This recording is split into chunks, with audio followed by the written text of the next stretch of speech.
What's up, Brady? How you doing, man? Good, man. Well, welcome to 103.5 Kiss FM here in Chicago and the Hot Tag Wrestling Podcast. I'm so glad that you're spending a couple minutes here. I know you're super busy. Let's start there. How do you do it? How do you do all these things, Tony Khan?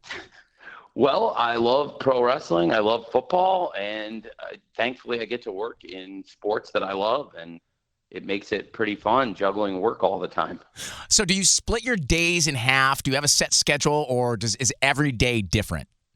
Every day is different, and it really depends on what time of the year it is. Certainly on a Wednesday, there's a lot of focus on AEW. On a Friday, a lot of focus on AEW. On a weekend during the football season, a lot of priorities on football. But then on the days in between, I do try to divide my time as equally as I can and split it up. And certainly you need to spend a lot of time thinking about football, but also a lot of time on the world of pro wrestling on AEW. So you have Chicago roots, I believe, right? I do. So do you consider, because this is kind of like a warm take for me, Chicago as the greatest wrestling city in America? Well, it's a hot button conversation for me. It's certainly one of the greatest wrestling markets in the world is Chicago, I believe. And for AEW, it's been probably our top market. I think we've done more shows in and around Chicago than anywhere else in terms of live events. There was a period where we did all the shows out of Jacksonville for over a year during the pandemic lockdown. But other than that, as far as running live events, nothing has come close to Chicago for us. I was there. I was at All Out in September, my first ever AEW experience live, and you're right, man. That was something else between the crowd and just the performance overall. So, kudos to you guys bringing it to Chicago every time. Well, thank you, and we've had great experiences, outside Chicago in the suburbs doing that event.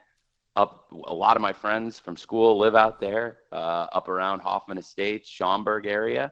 A lot of my friends there, Palatine, those towns, drive in, or people in the city drive out for those events. But we've also had a lot of great events in Chicago.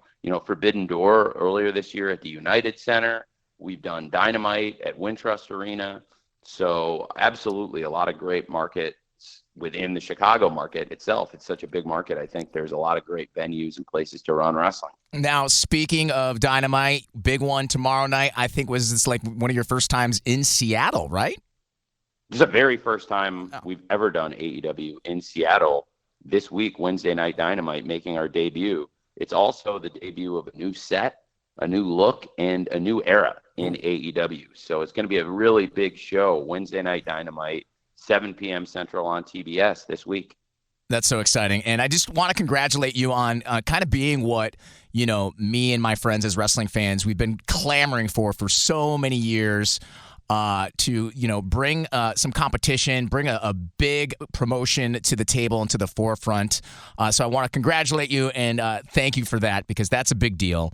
For you as a fan, what was the moment, what was the year, what was the match, or maybe, the wrestler that got you hooked? Because as wrestling fans, that's what we are. We're all hooked.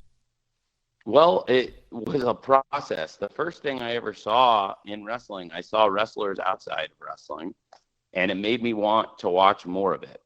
And I think I got hooked very quickly, but there are things that just made me a bigger and bigger fan. So the first time I ever saw wrestlers, I saw Hulk Hogan on the A-Team and saw Sergeant Slaughter on G.I. Joe, which was one of my favorite TV shows as a little kid.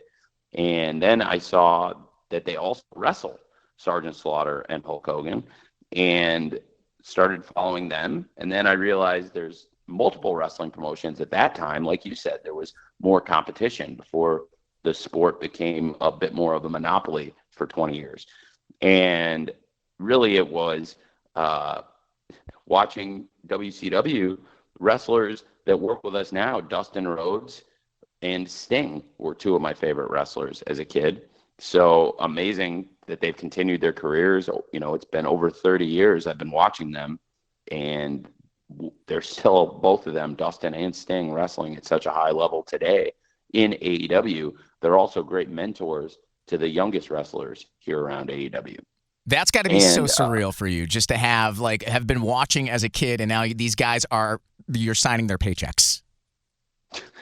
It's amazing. I mean, it's, like you said, it's a dream for me, but I think it's a dream for a lot of fans to bring back a major pro wrestling league on TBS and TNT every week. That's something that was a part of a lot of fans' lives. And a lot of us, myself probably included, took it for granted that there was great wrestling on TBS and TNT every week. And when that went away, a lot of us missed that. And, to be able to bring that back to all the fans across America, it's tremendous. And I think now Wednesday on TBS this week, it'll be a really big show for us. And Friday on TNT with our live Rampage, live Battle of the Belts. It's also our first time in Portland.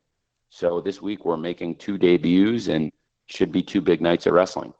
Wow. So must-see TV with AEW this week. Now, for somebody who's listening right now and they're not familiar with the AEW brand, maybe they're like a casual wrestling fan, describe kind of what separates AEW from, let's say, like larger other wrestling companies. Well, I think there's only one larger wrestling company on the planet than AEW, which really speaks to how much we've grown over the years. And I don't think there are other larger wrestling companies. We've grown so big in such a short time as a challenger brand that really we are the challenger in the space now. And AEW, our shows, a lot of focus on the wrestling matches. We have a great group of wrestlers. Our interviews, you're much more likely to hear a wrestler speak from the heart. I think you're more likely to believe what you hear from the AEW wrestlers because I'm not scripting out their interviews and writing every word for them. They go out and really speak their mind. And I think that's why the best interviews on wrestling TV are on the AEW shows. So if you check out AEW on TBS this Wednesday, or TNT this Friday, you're going to see great wrestling action and a lot of the best wrestlers in the world. I really believe we built the best roster. There's nothing stopping us from becoming top company in wrestling now other than a lot of the business barriers to entry and all the things that you need to do over time to grow a business. So the growth we've had in a quick time, it's unprecedented. And really, now I think we stand in a position where we are the Pepsi of pro wrestling, or Adidas, or Burger King, or a lot of other companies that are massive companies, but they're a challenger, but they're also not a niche brand. So it's pretty amazing what we built, but I think those are very fair comparisons for us. And that's honestly what I had written down when I started this business is I had gone to the president of TBS and TNT at the time and to my dad and shown them that this is really possible to build. And I asked them, how would you feel if we built the Pepsi of pro wrestling, which is a multi-billion-dollar industry? And everyone thought that would be pretty incredible if we could do that. And that's exactly what we've done. It's crazy. You guys have only been around for just a handful of years. So I've always been, even since I was a little kid, my friends loved Hulk Hogan. They were Hulkamaniacs. I was always drawn to the heels. There was something about them that was cooler. And, like you were just saying with unscripted promos, they just kind of spoke and like you believed every word that they said. So fast forward to now 2023, I'm a huge MJF fan. I'll still boo him when I see him live, but I'm a huge fan of his. What does MJF mean to the championship title and to the company of AEW? Well, MJF is a homegrown star in AEW. He really rose to national and international prominence on AEW television. And, he's somebody we've seen. The fans, like yourself, people love to hate MJF. And in your case, I guess you just love him. And there's nothing wrong with that. But a lot of the things MJF does are wrong. And he is a big rule breaker. Like you said, he's a heel, a villain on our show. He's somebody you can count on. He's going to try to cheat. He's going to try and get away with whatever he can do to keep that championship. It took him years to get into this position as the world champion. And now he'll do whatever it takes to keep the belt. He's manipulative. But frankly, it's entertaining. Like a lot of the top shows on television, we have a great villain. And whether it's Logan Roy on Succession or Tony Soprano, a lot of these great villains on TV, I think people sometimes end up cheering for that bad guy, that anti-hero. And that's certainly the case with MJF for some people. Yeah, no, I was a very broken young man, starting with Ravishing Rick Rude, and nothing's changed, Tony.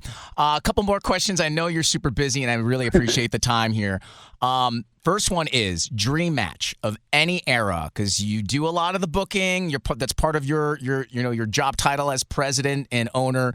Any era, like for example, you could take Andre the Giant versus Paul White, etc. What would you pick as your ultimate dream match? Wow, what a great question that is. If I could book any match from any era, wow, that's a really, really interesting question. There'd be a lot of great ones. One thing I think would be really great to see would be, and there's so many different possibilities for this.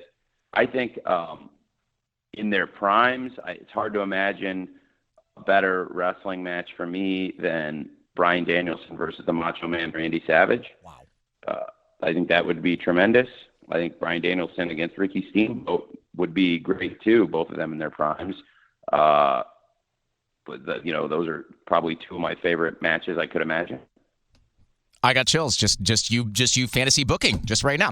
All right, last one for me, and I have to ask this because we are based out of Chicago here.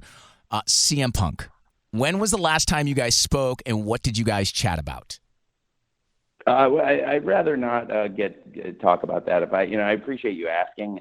I haven't answered a lot of questions about that for good reasons. And but as far as the wrestling he's done in AEW, I have nothing but positive stuff to say about CM Punk. But ever since All Out, I haven't really been answering a lot of questions about that. But it's a good one to ask, and I think he's had some of the best matches and best moments we've had in AEW. It's a good question to ask. We'll leave it at that. I had to. He's got a huge base here in Chicago, of course. But Tony Khan, owner, president, CEO, you're all the letters that ever existed of AEW. Continue to do an awesome job. And we'll be watching in Seattle tomorrow night live, AEW Dynamite. What can we look forward to? Anything? And do you have any matches planned? Anything set yet? Oh, man, Brady, what a great show this is going to be. Wednesday Night Dynamite this week. You're not going to want to miss it. We're hours away from our Seattle debut. We're kicking off a new era on TBS with a huge show. We've got, first of all, Ricky Starks taking on Chris Jericho, two of the top stars in AEW. They've never wrestled one-on-one. This has been building up for a few weeks now, and I'm really looking forward to that match, Ricky Starks versus Chris Jericho. I can't wait for the TNT Championship match. Samoa Joe, the king of television. He's been just absolutely on a streak of brutality lately, taking on the hometown hero, Darby Allin, in Seattle. What a great match that should be. Wow. The World Tag Team Champions, the Acclaimed, one of the hottest acts in pro wrestling, taking on Jeff Jarrett and Jay Lethal. What a heated match that should be. And it should just be a really great wrestling match, too. Lethal and Jarrett are great pro wrestlers. The Acclaimed are great wrestlers. That should be a lot of fun. Really looking forward to the women's tag match with the TBS champion Jade Cargill teaming up with her baddie partner, Red Velvet. There's been some interesting dissension there lately, and the two of them are taking on former baddie Kiera Hogan and her partner Sky Blue. Should be a really interesting match following up on what we saw with Jade and Red Velvet and Kiera last Friday on Rampage. Also, we've got Swerve Strickland taking on longtime rival AR Fox for the first time ever in AEW. That'll be a really interesting match I think fans are looking forward to. And another hometown hero, I mentioned him just a moment ago, is somebody who is one of my all-time favorite wrestlers and would probably be involved in some of my own personal dream matches. And that is the American Dragon, Bryan Danielson. He is taking on the premier athlete, Tony Nese, in Bryan's hometown. So it should be a great situation there with the hometown hero, Bryan Danielson. And, of course, we know he's in a pretty personal situation that's become very heated between Bryan Danielson and MJF. And MJF will be at the show in Seattle also. We know Hangman Page, we're going to get a medical update on his status. And is he going to be cleared by next week? There's been some suggestion that Hangman might be cleared by next week, and that would raise an interesting possibility because we know that Hangman and Moxley cannot wait to get their hands on each other. Could that happen next week? So a lot to look forward to this week on Wednesday Night Dynamite and in all the weeks to come. It's going to be great. Plus a big show Friday night on TNT with Orange Cassidy defending the All-Atlantic Championship against Kip Sabian. Lot of exciting stuff coming Wednesday on TBS, Friday on TNT. It's going to be a great year, I think. Mr. Tony Khan, your roster is whatever stacked is on steroids. That is insane. You have so many amazing men and women that are wrestling for AEW. Continued success, and thanks for the great wrestling. Thank you, Brady. Thanks for having me today. I appreciate it, man. Anytime. Have a good one. See you, man. What's up, Brady? How you doing, man? Good, man. Well, welcome to